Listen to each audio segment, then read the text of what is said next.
dilaksanakan oleh kerajaan melalui Prima, melalui seperti ini, ianya disumbangkan oleh Kumpulan Saim Dabi dan Yayasan Saim Dabi.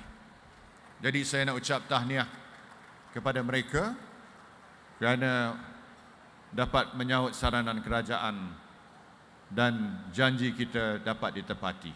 Yang berbahagia, Tan Sri Samsudin telah mengumumkan harga RM120,000 seunit. Harga ini merupakan harga yang bawah daripada harga pasaran. Saya dapat bisik kat Tan Sri Samsudin.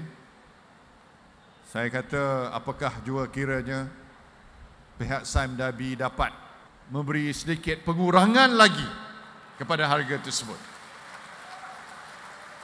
Jadi, sukacita saya mengisytiharkan bahawa Kumpulan Saim Dabi sudah bersetuju daripada harga RM120,000 dikurangkan kepada RM100,000 seunit.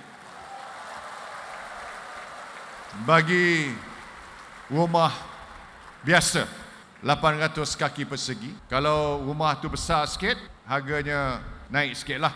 Tetapi harga basic rumahnya ialah RM100,000. Ini merupakan tawaran istimewa dibuat oleh Kumpulan Saim Dabi untuk pekerja-pekerja. Jadi marilah kita berdoa, semoga dengan langkah dibuat oleh Saim Dabi ini, Saim Dabi boleh menjadi pendahulu dalam syarikat-syarikat GLCs dan swasta dalam menjaga kebajikan para pekerjanya.